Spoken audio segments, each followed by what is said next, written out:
Class. Good morning ma'am. कैसे हो सभी? चलिए, हम बीपीसी 2014 बैच डाइट के प्रशिक्षु हैं। हमें 4th सेमेस्टर इंटर्नशिप के लिए पूर्व माध्यमिक विद्यालय डाइट बाग मथुरा मिला है। इसके अंतर्गत हमें एक वीडियो लेसन बनाना है। इसमें मेरा टॉपिक है अकबर का योग।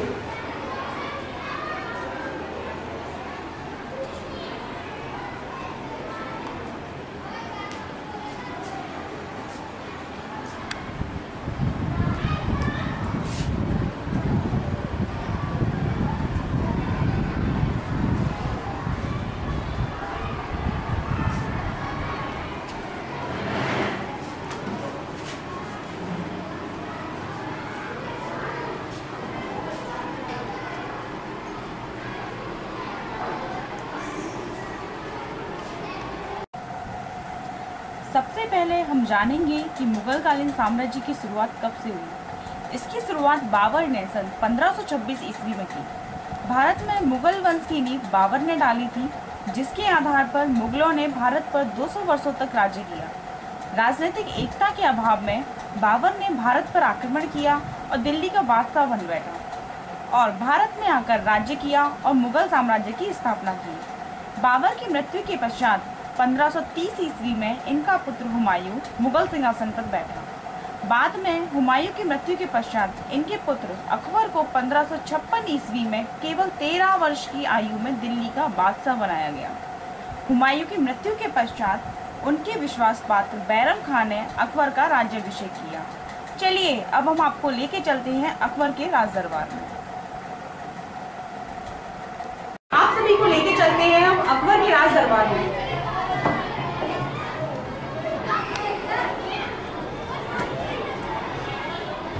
बादशाह जलालुद्दीन मोहम्मद अकबर पधार रहे हैं।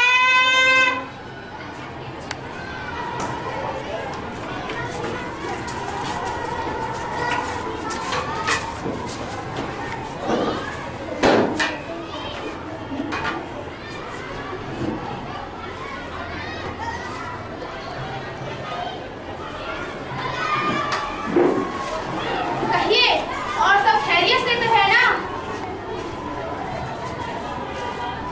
गुस्ताखी माफ हुजूर, पर आपकी प्रजा आपसे नाराज है। ये क्या कह रहे हो तुम? तुम्हारे मन में ये ख्याल आ भी कैसे गया?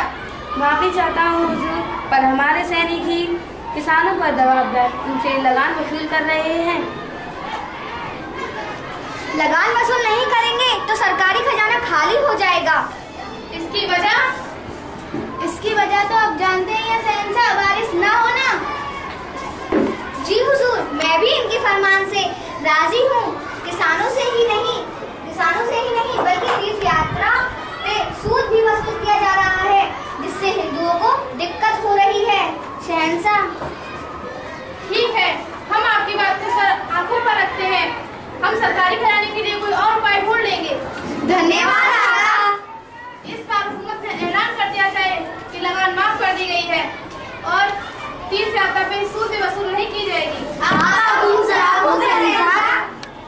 आज हम इस सभा में अपने अजीज नवरत्नों से आप सभी को मुखातिब करना चाहते हैं।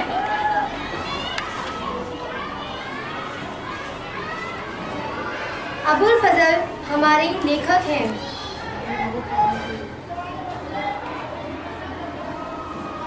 फैजी साहिब हमारे गणित के शिक्षक हैं। तानसेन हमारे संगीतकार हैं। राजा बीरबल हमारी सभा की सबसे चतुर और बुद्धिमान इंसान हैं। राजा टोडरमल जी हमारे वित्त मंत्री हैं। राजा मानसिंह हमारे प्रधान सेनापति हैं। अब्दुल रहीम हमारे कवि हैं। हकीम हुमाम हमारे सलाहकार हैं। मुल्ला जो प्याजा हमारे सलाहकार हैं।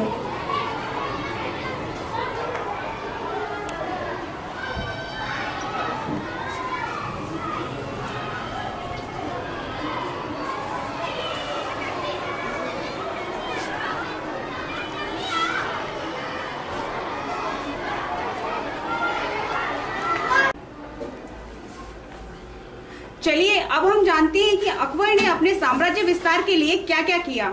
इसके लिए उसने सीधे संघर्ष करने, वैवाहिक संबंध स्थापित करने, अधीनता स्वीकार करने वालों को शासन में पद देने तथा मित्रता करने की नीति अपनाई। अकबर ने आमेर के राजपूत राजा भारमल की पुत्री जोधाबाई से विवाह किया।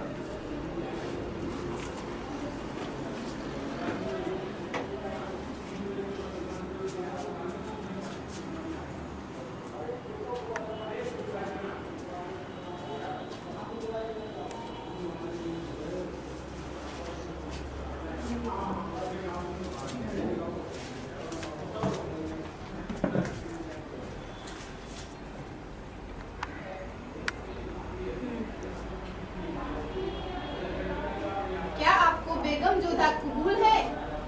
कबूल है। क्या आपको जलालुद्दीन मोहम्मद अकबर कबूल है? कबूल है। क्या आप दोनों को ये निकाह कबूल है? कबूल है।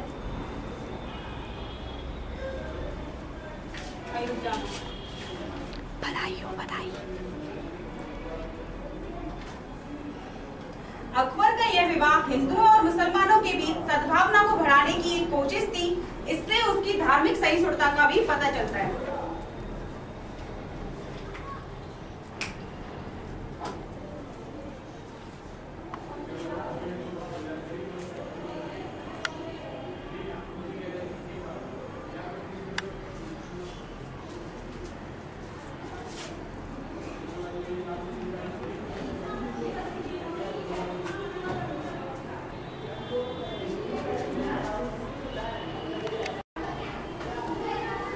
चलिए अब हम आपको लेके चलते हैं पानीपत के मैदान में।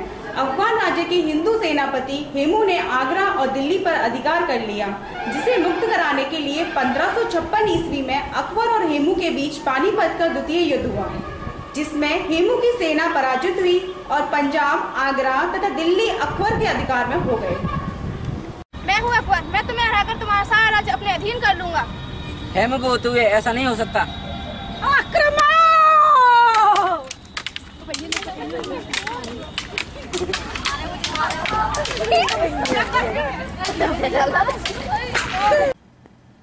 कई राजपूतों ने अकबर की अधीनता स्वीकार कर ली, परंतु मेवाड़ के राजा राणा प्रताप ने सर झुकाने से इनकार कर दिया, जिसके फलस्वरूप अकबर और महाराणा प्रताप के बीच सन 1576 ईस्वी में हल्दी घाटी के मैदान में युद्ध हुआ, जिसे हम हल्दी घाटी के युद्ध के नाम से जानते हैं। आक्रमण!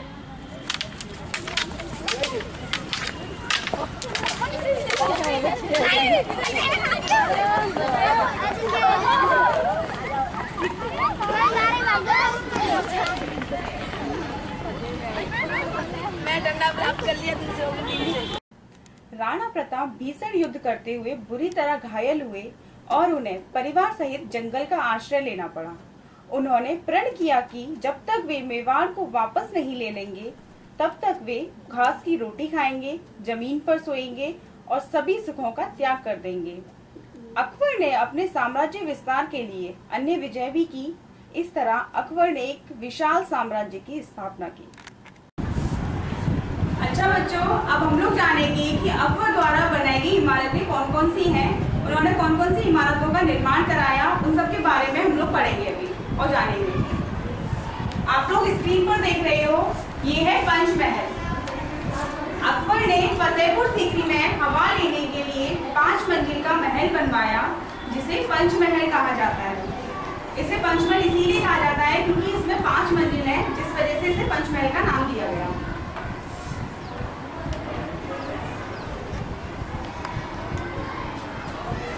अब आप लोग देख रहे हो स्क्रीन पर है बुलंद दरवाजा।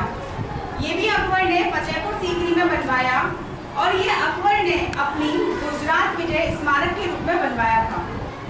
जब उन्होंने गुजरात पर विजय प्राप्त कर ली थी, उसके बाद उन्होंने एक स्मारक चिन्ह के रूप में बुलंद दरवाजे का निर्माण करवाया और ये फतेहपुर सीकरी में स्थित है। अकबर ने इसी तरीके से बहुत सारी इमारतों का निर्माण करवाया था, जिसमें से एक है आगरा का लाल किला।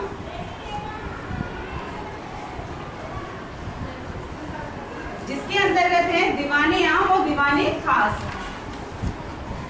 अकबर ने आगरा में लाल किले का निर्माण करवाया, जिसमें दीवाने आम और दीवाने खास को बनवाया गया। लाल किले के अंदर दीवाने आम और दीवाने खास बहुत ही महत्वपूर्ण इमारतें हैं। अकबर ने अपने दीवाने आम में राज्य के लोगों से मुलाकात करता था और दीवाने खास में अकबर अपने मंत्रियों से शासन संबंधी वार्तालाप करता था। अकबर ने बहुत सारी इमारतों का निर्माण करवाया, जिसमें हम लोग जानेंगे। एक थी सलीम चिश्ती की दरगाह।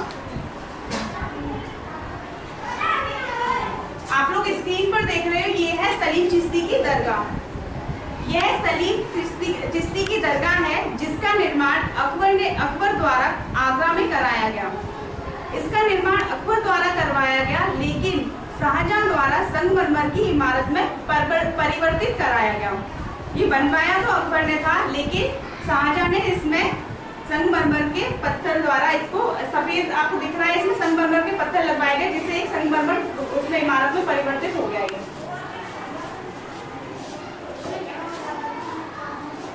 आप लोगों को समझ में आ गया?